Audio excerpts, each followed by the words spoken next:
Welcome to my channel GIC. Subscribe for daily IELTS Listening Test. Part 1. Part 1. You will hear a conversation between a psychiatrist in the medical center of the college and a new student. First, you have some time to look at questions 1 to 4.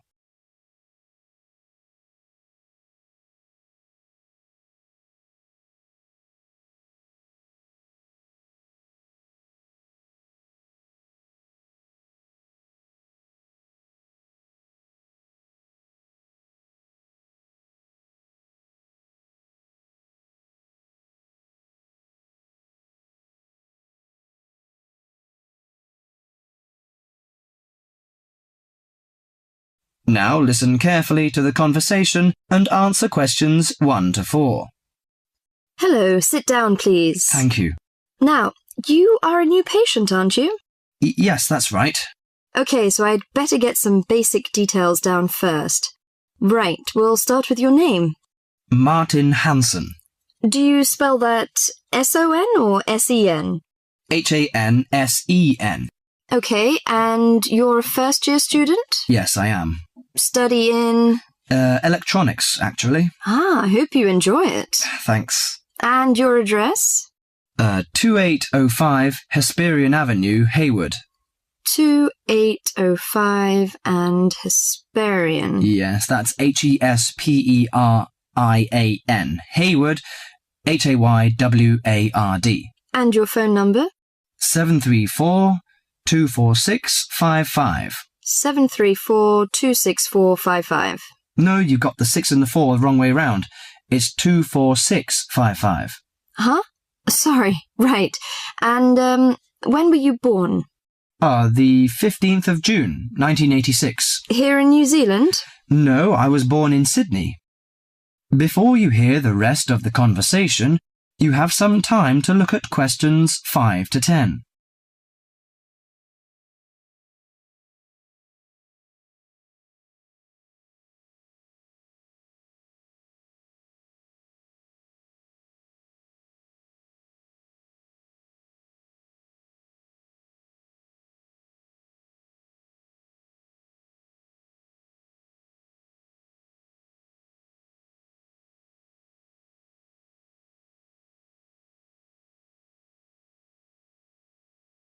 Now listen to the conversation and answer questions 5 to 10.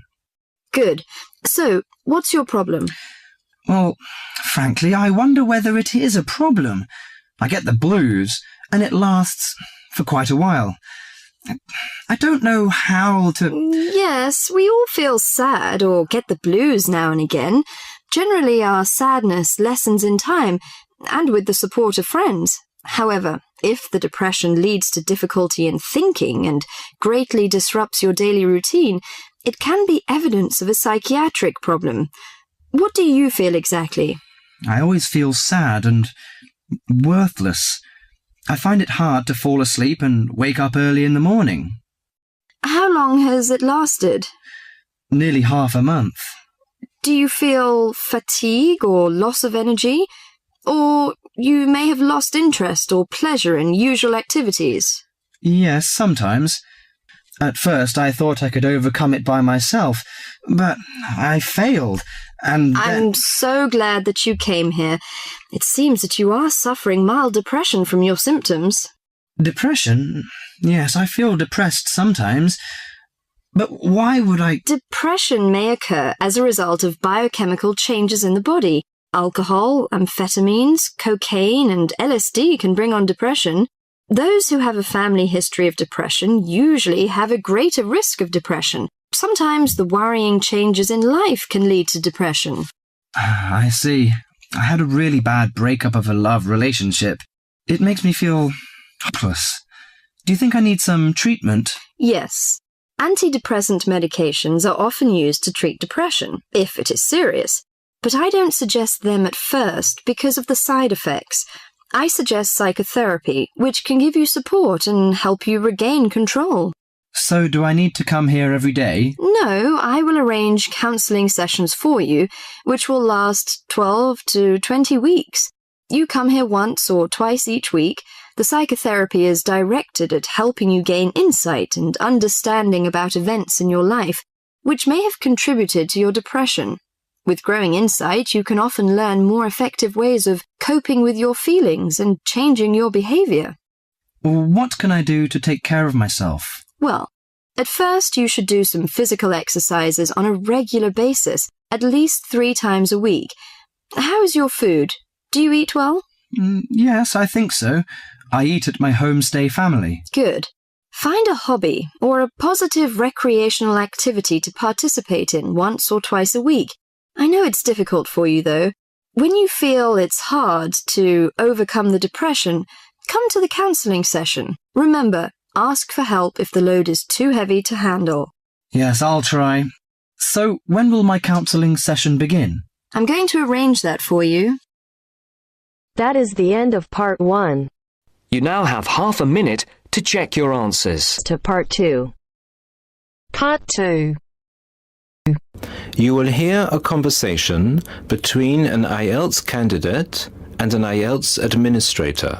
First, you have some time to look at questions 11 to 15.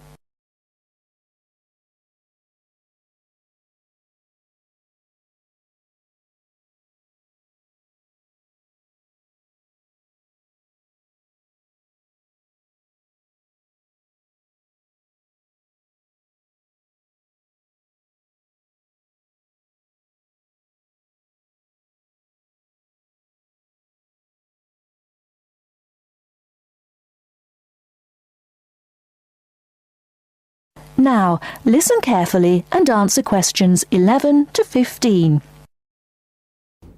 Good afternoon. I'm applying for a master's program at the University of Exeter in the UK. I'm planning to register for the IELTS exam at your centre next month. I have some questions I'd like to ask you before I register, if that's okay. Certainly. Would you be taking the academic module? I think so, but I'll have to contact the university just to make sure. You'll probably need the academic because most universities don't accept the general training. And anyway, the procedures to register for the exam are the same for both the general and the academic modules. Good. My first question is whether I sit all parts of the exam on the same day. I don't live here, you see, and for me it would be more convenient to do all the papers on the same day. Unfortunately, the speaking part is scheduled for Thursdays, and reading, writing and listening tests take place on Saturdays. We can't change the days, I'm afraid. That's a pity. Well, never mind. What sort of documents do I need to bring in order to register? You'll have to fill in the IELTS application form and bring an ID, a copy of your ID, and 2 passport-size photos on a white background. Will any ID do? We only accept original passports and national IDs. That's good to know. Did you say that reading, writing and listening are scheduled for Saturday? That's right. Will I get a break in between the papers? I'm afraid there aren't any breaks between the papers. Each paper takes an hour to complete, so it's 3 hours straight through. You'll first do listening and then reading, followed by the writing test. This is a standard requirement from Cambridge. Before you hear the rest of the talk, you have some time to look at questions 16 to 20.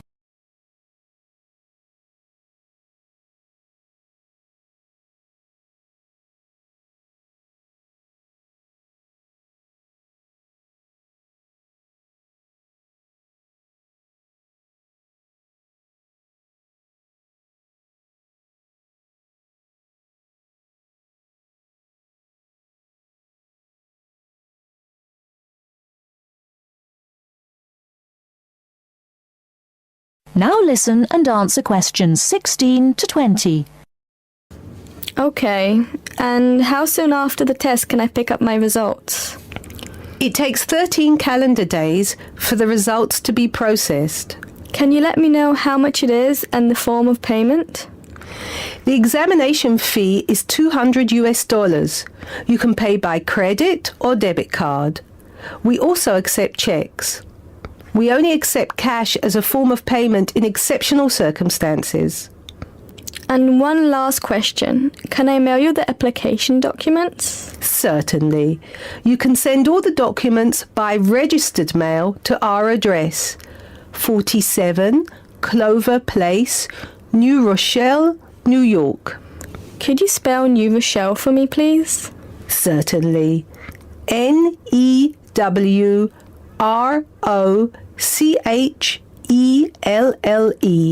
Could I have the zip code as well? Sure. Our zip code is 10806. Thanks. You can also email us at inquiry@examsmail.com or phone us at 325-9082. I think that's all. Thank you very much for all the information. Bye.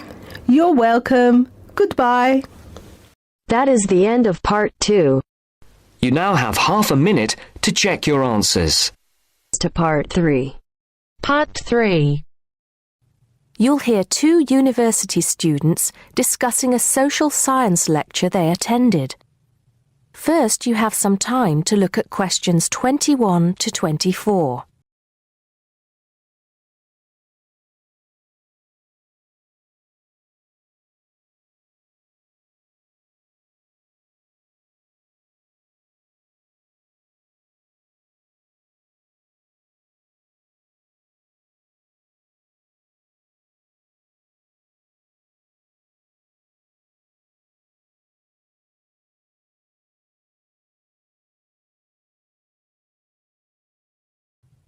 Now listen carefully and answer questions 21 to 24. Did you go to the first social science lecture yesterday? Yeah. Didn't you see me there? No. I was trying so hard to understand the lecturer. What didn't you understand? A lot of it, really. For example, he said we needed to study history as part of the course, but I didn't get why. You probably missed it. He said early on that we need to learn from our past mistakes. Right. But he also said we need to put ourselves in the place of our ancestors. Why is that?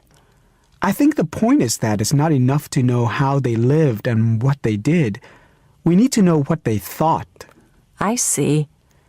And I've written transferable skills in my notes next, but I have no idea what that means. If you study social science, you learn skills that you can use in a job. Oh, right. Is that all? Okay, but why is that? The point he made was that in studying social science, you use a flexible and adaptable approach to learning. Before you hear the rest of the conversation, you have some time to look at questions 25 to 30.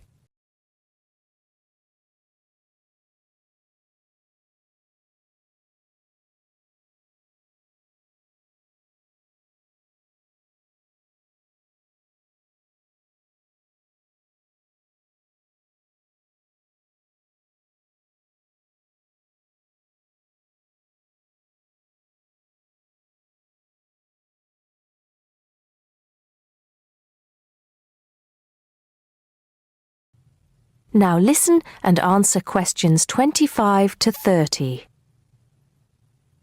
He also kept mentioning all the other subjects we will need to study as part of the course. I didn't write them all down, did you? Some of them. I think I can make sense of my notes. The first one was anthropology, which he said would cover prehistory and archaeology as well. Okay. Then there's economics. I wrote down that this was not meant to mean that we will spend all our time looking at economic theory, but more that we need to see how humans behave. That's good. I don't think I could handle economic theory. He said something about education too, didn't he? Yeah. He said we'll be looking at how cultural information is handed down from one generation to the next through teaching children. He said we'd be focusing on geography too, but I can't really remember which aspects. Can you? I noted it down, I think. Here we are, yes, particularly in relation to urban planning. It's law that I got confused about. I didn't understand why he linked that to economics. I think he meant that laws affect the way wealth is distributed. That makes sense. Now, what are the science wars? Okay, I did get that. The science wars are about how social science collects information. In sociology and social work, and in social science generally, they can only study patterns of behavior and observe. If you compare that to the way scientists work in physics or chemistry, it's very different because they use specific experiments that can be tested and which give concrete answers. Social studies is often accused of being unscientific. That's all. Okay, but it still looks like a good course, doesn't it? You don't have any regrets, do you? None at all. I'm looking forward to it. That is the end of part 3. You now have half a minute to check your answers. Part 4. Part 4. You will hear part of a lecture on wildlife. First, you have some time to look at questions 31 to 40.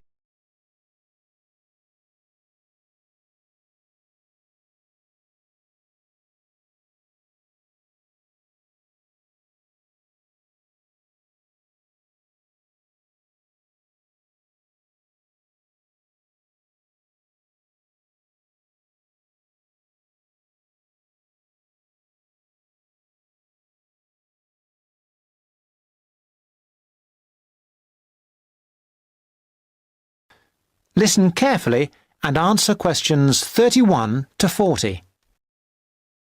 Thousands of exotic plants and animals have been introduced into the British Isles over thousands of years. These newcomers compete with native species for resources and can also cause major changes in the wildlife and in the habitats of our countryside. The problem is not just British, of course, but global, and it has been going on for centuries. One good example of this I'd like to mention today is the European starling. The starling to us in the UK is a fairly ordinary little bird, about 12 inches long. In flight, it appears to be black or grey with tiny white spots. So it's a very ordinary looking, almost dirty looking bird. It nests in trees and buildings and can be found in the country and in towns. It travels in large flocks, leaving the nests in the morning and returning in the early evening. It feeds on insects and fruit. Its native range includes the British Isles and Finland, but it is also found in most of Europe and parts of Asia and Africa. In the British Isles and Finland, however, it has suffered a huge decline, and in these countries there is an effort to conserve the species. It is a different story in some of the places where it has been introduced. For example, the population in the USA is estimated at 170 million birds. Also, they are becoming a big problem in Australia and New Zealand. Starlings, as I have said, nest in trees, and it has been found that they are more aggressive than native species, native that is to Australia and New Zealand, when they are looking for nesting places. They therefore compete with native species for nests, and also they drive those species away from nests. So, this nest-building activity causes harm to native species, but also they are a nuisance to humans. They gather in large flocks of thousands of birds and feed together on commercial crops. This causes great financial damage to farmers. And they also make a mess, both in the town and the countryside. There is also the problem that starlings may carry diseases which affect both humans and other animals, although this has not been really confirmed and we are waiting for more work to be done on this. The question arises, what are we to do about foreign species which not only do damage to native species, but interfere with human activity? We have 3 approaches in theory, but usually it is not a free choice between them. Usually we have to do the best we can and that money will allow. The best approach, of course, is prevention, and many countries have passed legislation which attempts to limit or prevent the arrival of non-native species in their countries. In particular, there are many international regulations on how and where ships may pick up and deposit water, and this is a major contribution to preventing the accidental transport of fish and organisms by ship, since accidental transport by ship is a frequent cause of fish and other creatures going from place to place. Ports also have special areas where water can be deposited, and many of them have treatment facilities to kill any foreign species that may establish themselves in their waters. For fish and organisms that live in water, these international regulations are useful, but obviously not all species can be dealt with in this way. Sometimes it is simply too late for prevention. Then we have to consider eradication or management. By management, I mean that we have to decide how best to live with the new creatures and how to keep their numbers down.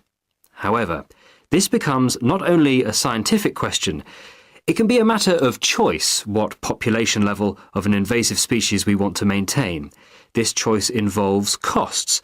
There is the cost of living with the species, and there is the cost of managing the species over time, and species management is usually a long-term business without any foreseeable end.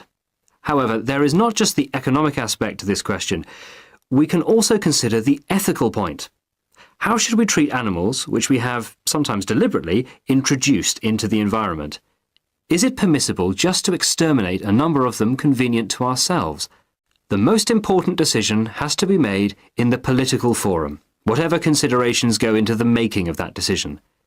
These questions are relevant also to the approach of eradication, which is another option, but which does not have an encouraging history. Many attempts have been made to eradicate introduced species. That is the end of part 4. You now have half a minute to check your answers.